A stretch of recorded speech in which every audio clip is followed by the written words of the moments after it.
Okay, then we thank you for staying tuned. You're still watching Morning Delight on Lagos Television, and it's now time for Talk Time on the show. And we'll be taking a look at International Youth Day as proposed by the United Nations. Today, Monday, 12th August 2019, as International Youth Day. And we'll be taking a look at some set of legal and cultural issues concerning youth today on the show. And we have with us on the show, Bless Me Ajani. Thank you for joining us. Thank you. Thank you. And Chimere Ulukwu, thank you for joining us. Thank you very much for having me. Thank you. Okay, then, well, the theme for this year is transforming education.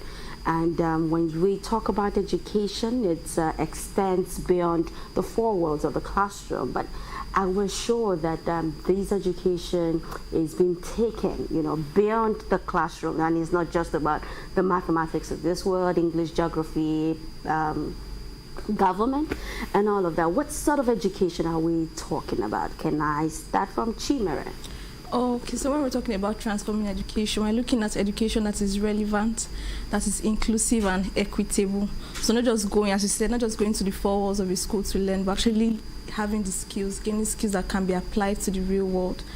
Okay, so recently the Labour Organization released a list of relevant skills that people need to learn, such that when you finish from school, you don't have to remain in the line that you studied. That's why you see mobility of labor. So you can learn cognitive skills, leadership, communication, teamwork.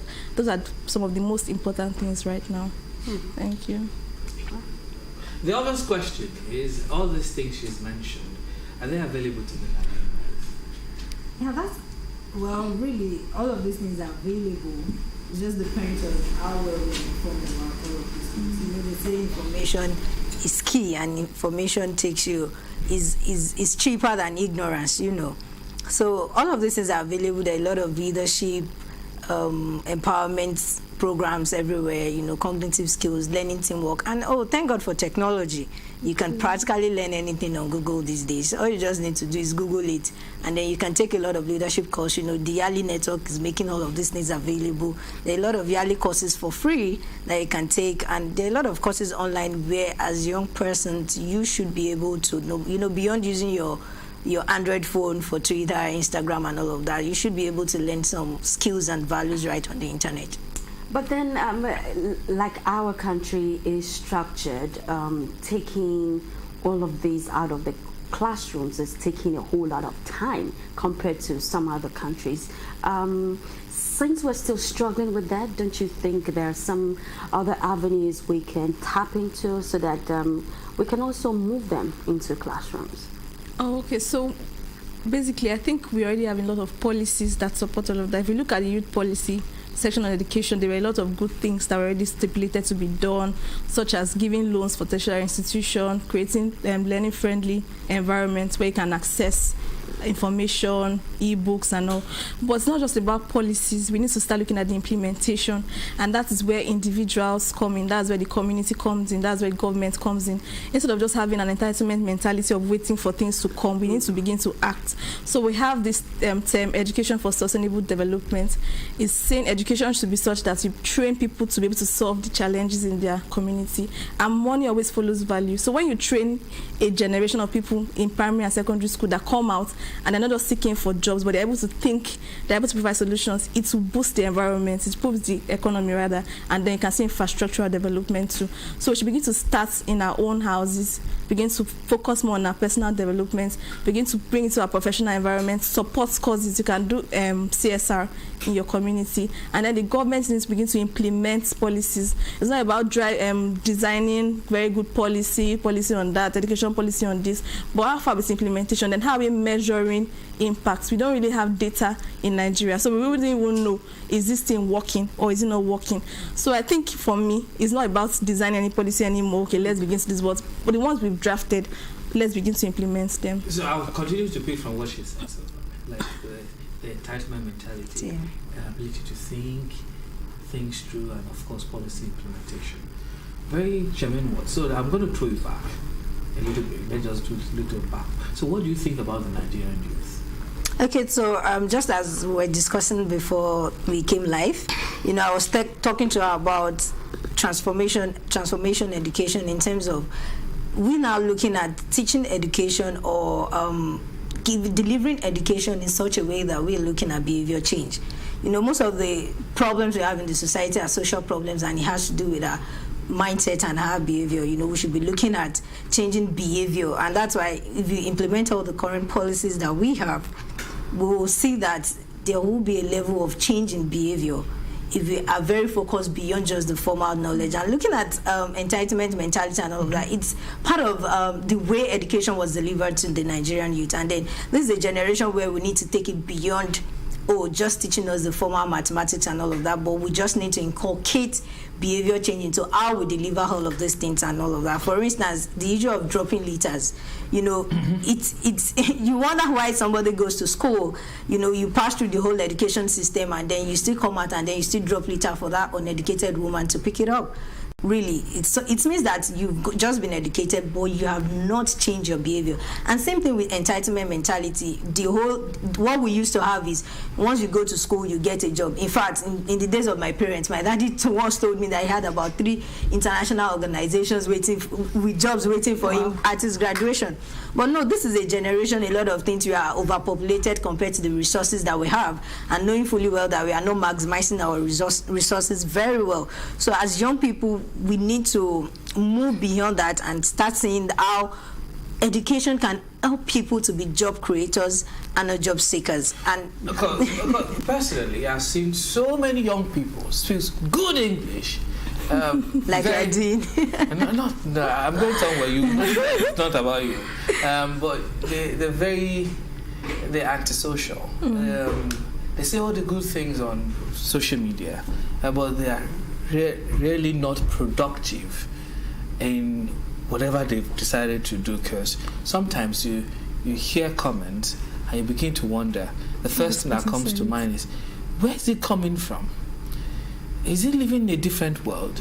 Is a young person and just say, excuse me, do you know what is even happening? Do you understand the veracity of the situation or the import of the society you're living in?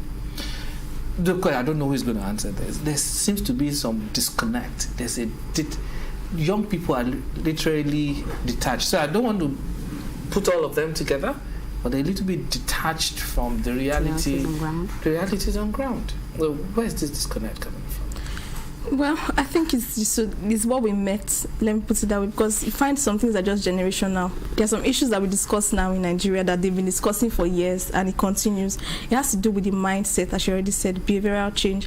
So when you are in school, it should not just be about learning maths and English. We are saying, why don't you change the curriculum such that people begin to learn life skills, begin to learn how to work in the team, begin to learn how to communicate effectively and drive their points without causing any form of, ethnic fights, religious fights, and all of that. So even when you look at the society as it is now, as you said, a lot of us are speaking good English. Many of us, we've read, Nigerians are quite intelligent, that's good, that we've gone out to do your masters and you are back, and then you feel like you know this, you have the solution for Nigeria's problem. You feel like, but you're not doing anything apart from tweeting about it. You're not making any effort. So why don't you encourage activities in school that promote teamwork and then build? If you notice, there's this general belief, I don't know if it's proven, that people who are the top in their classes find it very difficult to relate with those below, because they're already used to, and then they become very difficult to work with even in the office environment, because they're used to reading alone, and then should we just come and download everything you read, and then you have an A in the course and you're the best graduating student, but they've not built those skills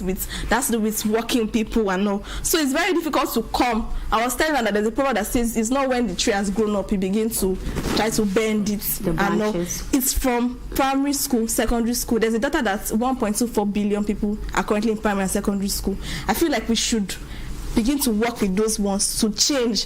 While we can advocate to speak to change the adults already, okay, let's change our behavior. But when we begin to put into their schools, they will grow up with it. We're talking about throwing lit, and I told her that when I was in primary school, they don't get you throwing anything on the floor. You'll be flogged. So I find it very difficult as a person now for me to finish eating maybe gala or drinking and just dispose it. I saw yesterday. In fact, it was after throwing the lit, I was washing this.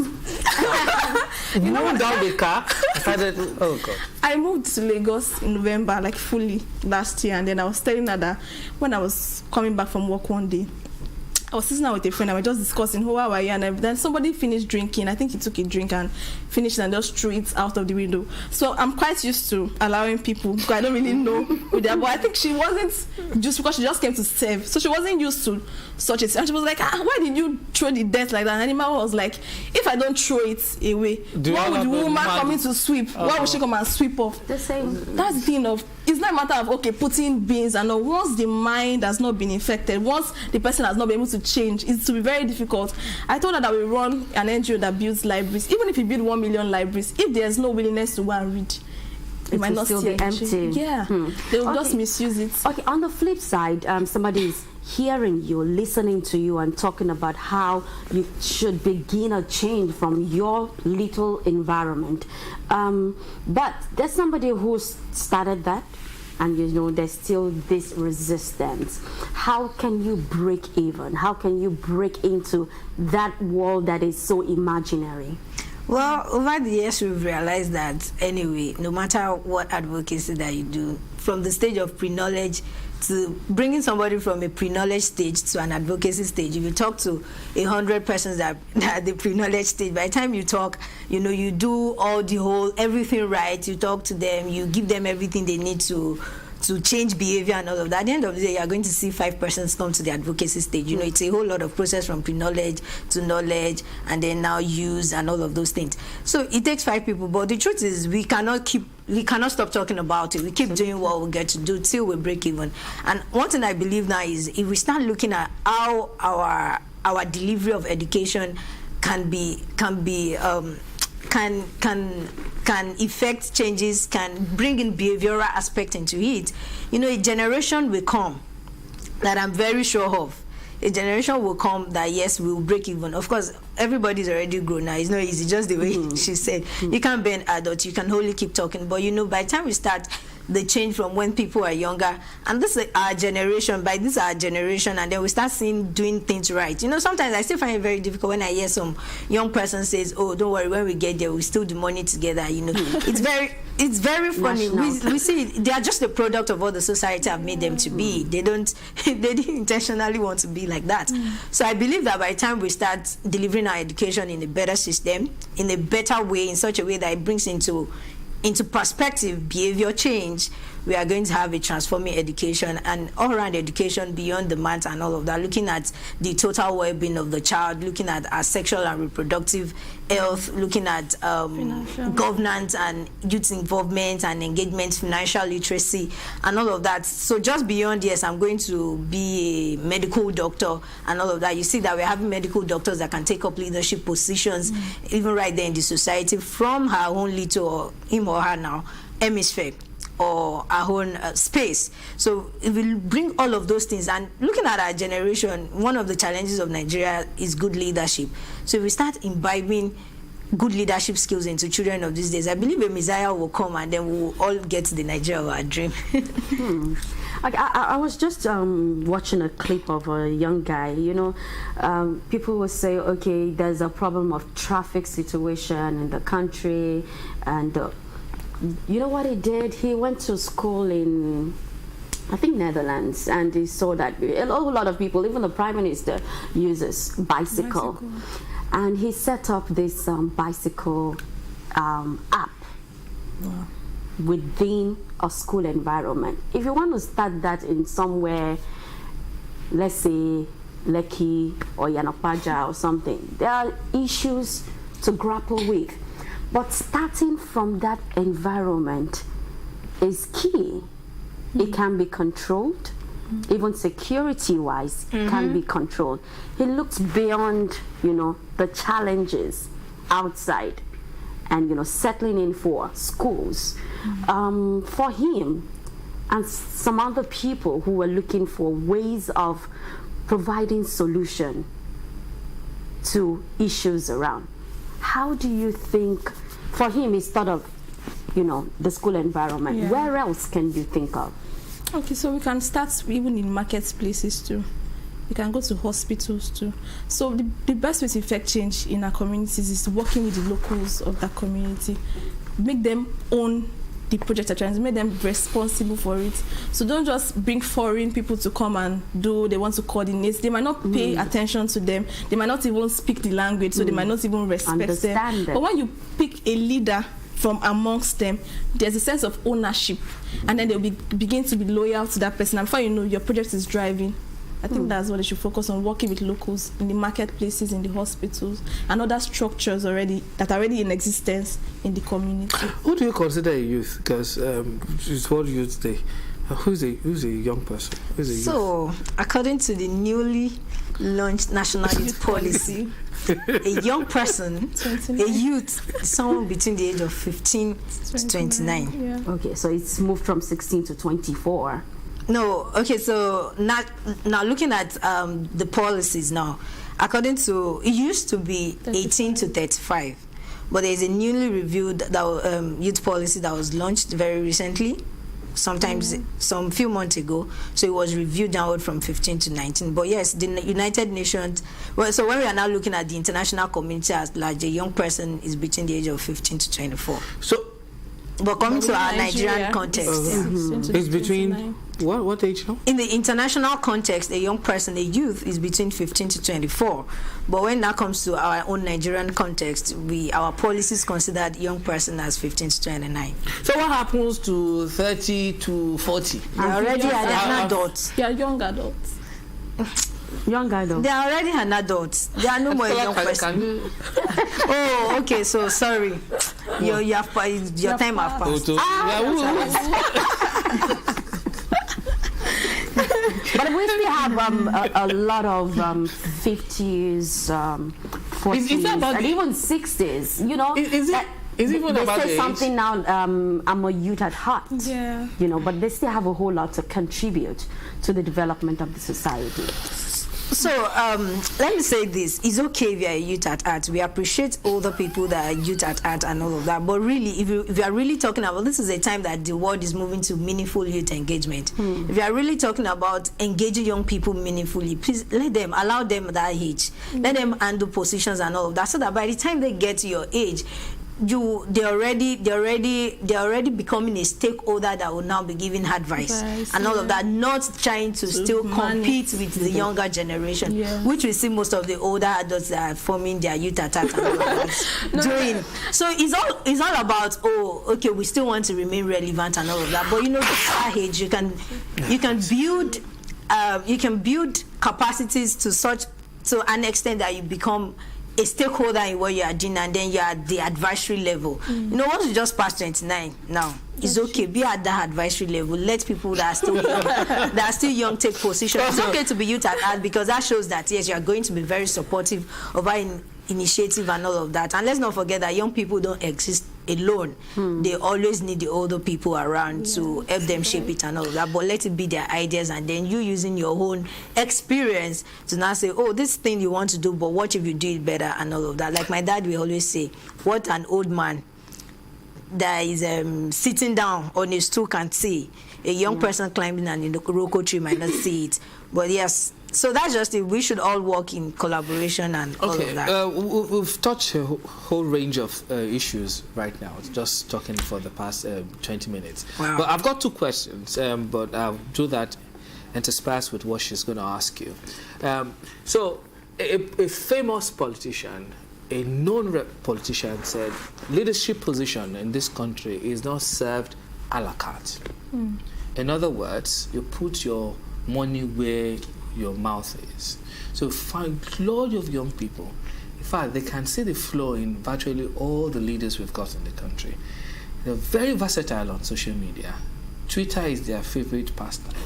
Instagram or Facebook is they can write a whole thesis of issues with Nigeria there. Time to vote, nowhere to be found. And you say it's time for the young people in fact, in case you don't know, the voting age in this country is 18 years old. So you're in school, you've gone through university, you finished at 21 with a master's degree by the age of 22, but you say, I can't go out on election day to vote. Even for the young guy that came out and you felt it's the best thing that ever happened to Nigerian politics. So where do you want to get the governance from and somebody to come and give you a leadership position in your bedroom? So we are going back to the point of behavioral change. We need to begin to create awareness. That's what this whole advocacy is about. We need to begin to take charge. We've been saying, oh, leaders of tomorrow, this is it tomorrow. I keep saying that we have reached the tomorrow. There's no tomorrow again. So it has to do with behavioral change. So youth, yes, we are saying, yes, it's government of the people, for the people, by the people. It should be youth. The policy should be for the youth, by the youth. We should head it. But we need to actually come out. We need to educate ourselves. We need to learn. And then we need to be able to submit when it's necessary. So you see people just coming at 21, 22, you have the knowledge, the head knowledge, but you don't really have the experience. Why don't you begin to learn, begin to serve first? And then when you come, people find it valuable. Okay, this person has done this, he has done that, he can man this position, we can support him.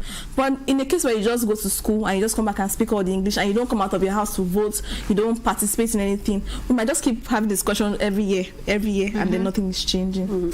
Okay, as we custom gradually, for you, what else will form the reformation, education reformation, aside from speaking the English and, I think it's implementing the policies that we have. Really, if you pick all the policies ranging from the educational policies, the youth and reproductive health, sexual and reproductive health policies, these policies, all the policies that we have, they have given us enough supportive environment to build a generation of young leaders who can cause a change.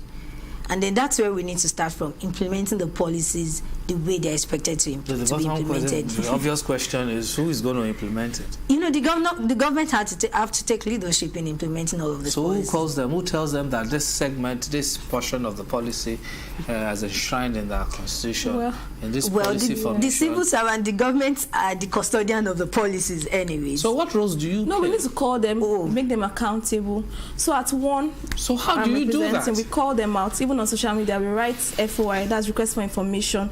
We hold them accountable. So you can request for information from this ministry. We know you've passed this policy, you've passed this bill. Where is it at now? What are you doing with implementation? They also have this voluntary, okay, we want to collaborate with you, such that, okay, you have this policy written down. Maybe you don't have the manpower to matter, and then you don't have the cost to bring in people. We are this NGO, or we are that NGO, and we have people that have the knowledge. We're willing to collaborate with you to execute this program in this community. Or you want to monitor your projects. Okay, we have M&E specialists. You can travel to go and look at the implementation and give reports. So as I said before, we don't have data, but we can collaborate. The government should be open to collaboration.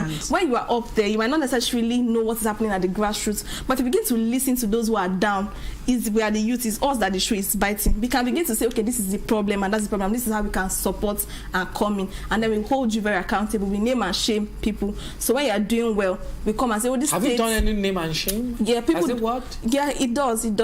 There was this youth declaration that we passed, and then we've even gone to present it to the vice president for Vote Your Future campaign that one does. Then there was this Not Too Young to Wrong bill that was passed. It was true, okay, it's at this stage, but we've not seen it moving. What do we do? But some people are beginning to be tweeting, tagging, and all of that. And before you know, begin to pay attention. So when you know that, okay, this is actually not just saying it, but actually know what they are saying and they're acting in that line, it will help us. Thank you so much. Bless me Ajani and Chimere Ulukwu.